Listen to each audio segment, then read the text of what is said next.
নজরুল বাংলা গানের ভাণ্ডারের সমৃদ্ধির ক্ষেত্রে কাজী নজরুল ইসলামের উল্লেখযোগ্য অবদান হল বিদেশি সুর সংগ্রহ ও তার যথার্থ প্রয়োগ। বিদেশি সুর সঞ্চয়নে নজরুল রবীন্দ্রনাথ ঠাকুর ও দ্বিজেন্দ্রলাল রায়ের উত্তর সাধক। তবে পার্থক্য এই যে রবীন্দ্রনাথ ও দ্বিজেন্দ্রলাল দুজনেই গ্রহণ করেছেন পাশ্চাত্য সুর, আর নজরুল গ্রহণ করেছেন মূলত মধ্যপ্রাচ্যের সুর। তাই নজরুলের অনেক গানেই পাওয়া যায় আরবীয়, ইরানীয়, তুর্কি, মিশরীয় প্রভৃতি সুরের স্পর্শ, যা ব্যবহৃত হয়েছে ভারতীয় সঙ্গীত পদ্ধতির আঙ্গিকে। বিদেশি সুরে গান রচনার ক্ষেত্রে আরবি সুরের প্রভাব নজরুলের গানে সবথেকে বেশি দেখা যায়। আরব দেশের ঊষর মরুপ্রকৃতিতে মরীচিকার খোঁজে পথ হারায় কত পথিক, ঘূর্ণি হাওয়ায় খেজুর পাতায় নুপুর সুর তোলে।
নজরুলের গানে মাঝে মধ্যেই ঘুরে ফিরে এসেছে পারস্য দেশীয় সুর। ইরানের নানা সুরের ছোঁয়ায় সমৃদ্ধ হয়েছে তার গান। এমনই এক চপল চটুল সুরের বিভঙ্গে উদ্বেলিত হয় এক ইরানি কিশোরী।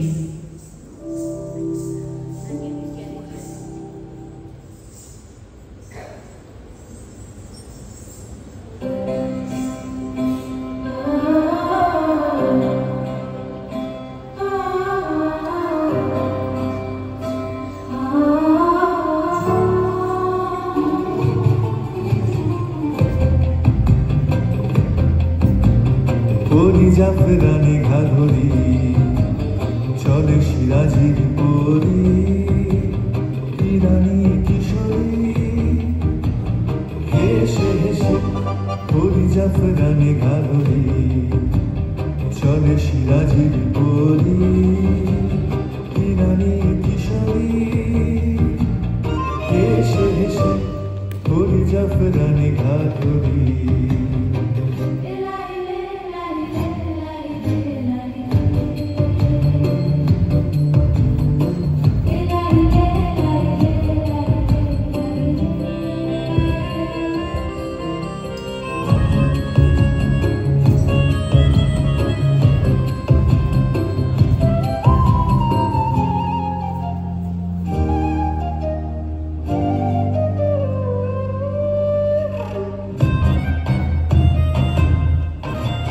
চপল চটুল রঙে রঙ্গিলা নৃত্য বিভঙ্গে চপল চটুল রঙে রঙ্গিলা নৃত্য বিভঙ্গে চলেছে শহরে নিয়ে লোকে এসে পাপিয়া পিয়া পিয়া ডাকে শাখে পিয়া পিয়া পাপিয়া পিয়া পিয়া ডাকে শাখে পিয়া পিয়া পিয়া পিয়া কাহারে ভালোবেসে পরি জাফরানি ঘাঘরি চলে সিরাজির পরি ইরানি কিশোরী হেসে হেসে পরি জাফরানি ঘাঘরি।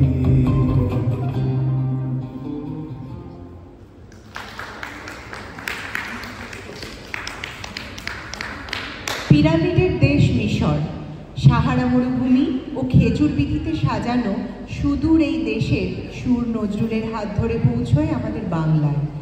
অপূর্ব সেই সুরের মূর্ছনায় উন্মোচিত হয় বাংলা সঙ্গীতের নতুন দিগন্ত। নীল দরিয়ায় ঢেউ তুলে নেচে ওঠে মোমের পুতুল।